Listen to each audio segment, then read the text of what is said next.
Question for both: any recommendations on studying philosophy by my own? I'm still in high school, so I'd love to hear advices from you guys.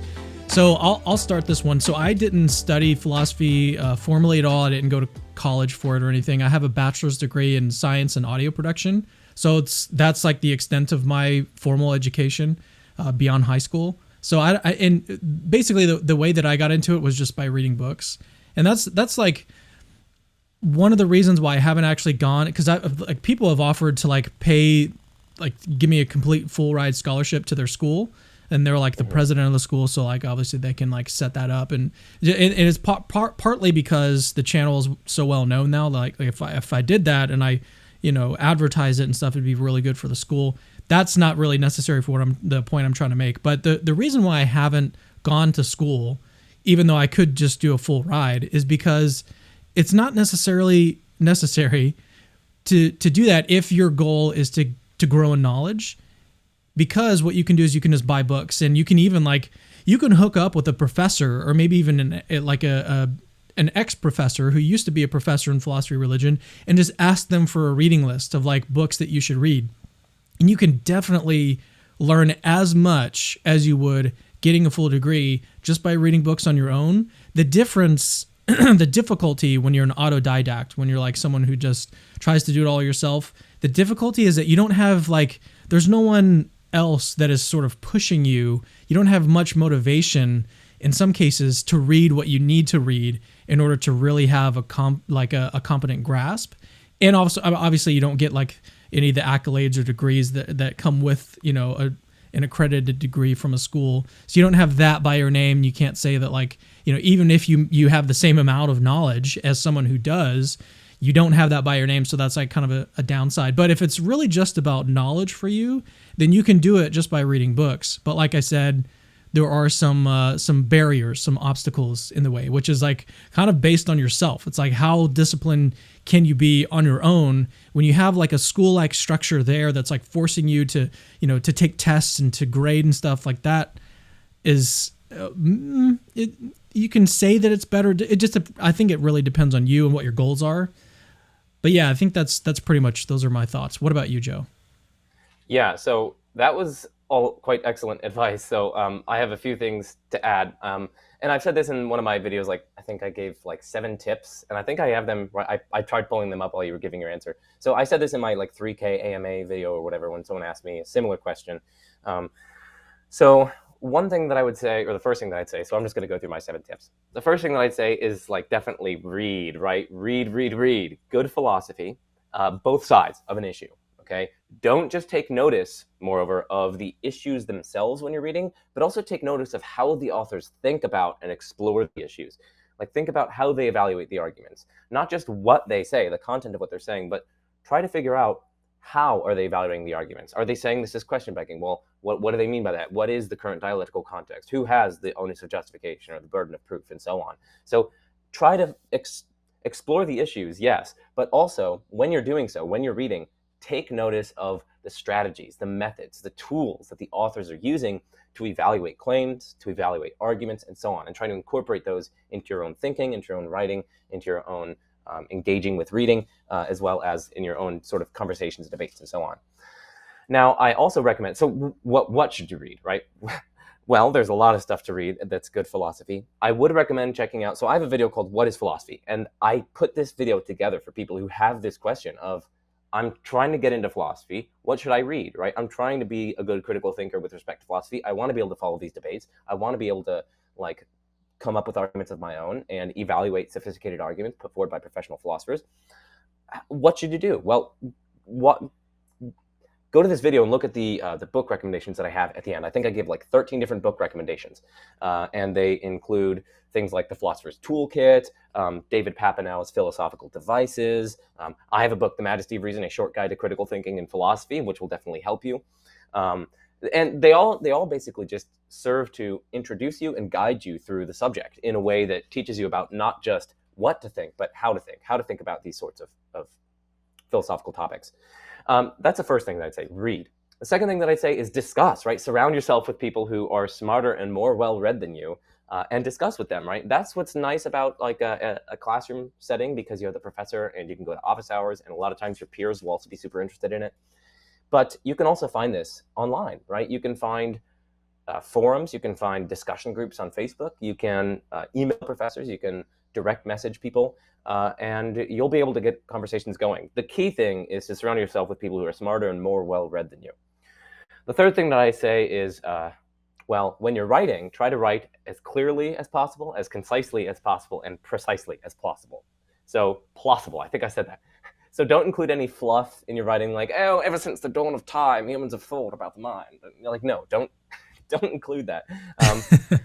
Instead, so don't do that fluff. And when you're writing, signpost, tell your reader where you are going. Say, I have 3 arguments for this. Here's my first argument. My first premise is this. My justification for that first premise is this. It sounds kind of boring, but it's so clear when you're reading it. And you can like weave this into a little bit more of a narrative structure, but try to signpost. So when you're writing philosophically, and get feedback from others who are smarter than you. I try to do that in my videos too.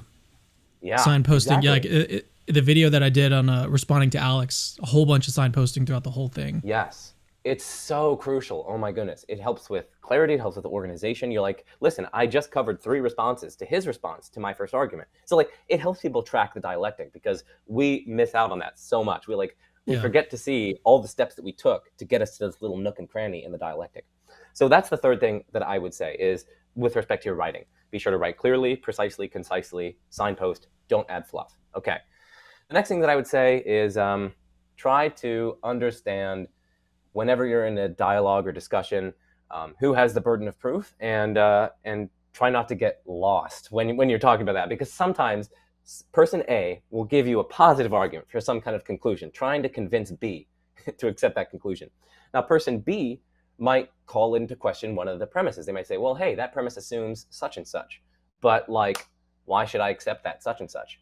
Now, if person A responds, well, why would you think that such and such is false? That is shifting the onus of justification, right? The assumption was in person A's own argument. They need to justify the truth of the assumption. It's not on person B to justify the falsity of the assumption. All they need to do is say, hey, you assumed something and you didn't give sufficient justification for that. So be careful. Always keep track of who has the burden of proof or burden of justification. And just keep track of that. Also know the distinction between rebutting and undercutting defeaters. That's very, very important. So that's the fourth thing. The fifth thing, so again, I'm giving 7. The fifth thing that I would say is consume, right? This is what I always try to do. I always try to consume some kind of quality philosophical content, whether it be on Audible. You can get like a gold membership or whatever. It's something like $12 or $15 a month or something, and you get like unlimited access to like audiobooks, and you can listen to that when you're walking between classes, when you're I don't know, when you're running, when you are washing your clothes or something. You could just listen, right? Or like listen to YouTube. I have certain lectures on my watch later list, or whatever, watch for later, save for later. And I listen to those when I'm walking in between classes. And basically, whenever I have some kind of time when I'm not mentally engaged with something, I listen to philosophy and stuff. So that will help you really kind of refine and hone your thinking skills, even in these times when otherwise you'd just be mindlessly walking to class or something like that. So consume, that's my fifth one. What channels could you consume? Oh, well, of course, Majesty of Reason and Capturing Christianity, but also things like Kane B, right? The Analytic Christian, Parker's Pensies, and so on. So just putting all that out there. Okay, I'm not trying to give an exhaustive list. I would say many, many more. So that's the fifth one. The sixth one is, I'd say, to know logic, right? So you should have a good foundation in propositional logic, like its inference rules, like what is modus ponens, what is modus tollens, what is disjunctive syllogism, and so on. If you want to get into philosophy of religion, just know some basic modal logic, just like know what the possibility and necessity operators are, know about the various systems, just the basics of them, and so on. So that's the sixth one, know logic. And then seventh, I would say, try to get a good grasp of, I guess, the basic terrain in all areas of philosophy before you make a deep dive into one specific field or topic. That's because any specific topic is usually going to be incorporating a whole host of stuff from epistemology and metaphysics and like all these other disciplines at the same time. So you need a basic grasp of the debates in those other fields. And how are you going to get that basic grasp? Well, I suggest reading those books that I recommended, but also checking out the Stanford Encyclopedia of Philosophy, the Internet Encyclopedia of Philosophy, and this journal called Philosophy Compass. So yeah, those are my 7 tips. I know it was a bit long-winded, but I feel like this could really help people. So Yeah, no, that was good. And do you have like a book that has an overview of all philosophy? I mean, there's a one on the Christian side of things. That's Philosophical Foundations for a Christian Worldview. That one which covers is on like. Audible. There you go. It's on Audible, and it covers almost every single facet of philosophy from like an overview perspective. So they don't get, I mean, they can go somewhat deep into certain things, but they don't, I mean, it's supposed to be an overview book, even though it's like, what is it, 700-800 pages long. It's a very thick book. So that's what I would recommend on the Christian side. But is there anything from like a secular perspective along the same lines of a book like that you would recommend? Yeah, so I include both of these in the 13 book recommendations that I mentioned earlier, but they are called Philosophy 1, A Guide Through the Subject, and Philosophy 2, Further Through the Subject, or something like that. They're both edited by a philosopher named A.C. Grayling, and they were used as part of the curriculum for, I think it's either like University of London philosophy or something like that, or like Oxford or something. They were used for the curriculum for that for a long time, and they're very good. They basically just contain almost like a small, it's like a small book length treatment of each area of philosophy within these 2 giant books. And they're very accessible. You can understand them, and they're very good. So I recommend both of those, and I think you can get them online. So yeah. Nice. Hello, Cameron here. Thanks for watching this little clip. If you want more, there's actually a whole interview this clip came from. Just click the link on the screen. Oh, and by the way, we post 2 to 3 new videos a week. So if you're interested in apologetics at all, make sure to subscribe to my channel so you can catch our latest content. And then lastly, remember that Christianity is true.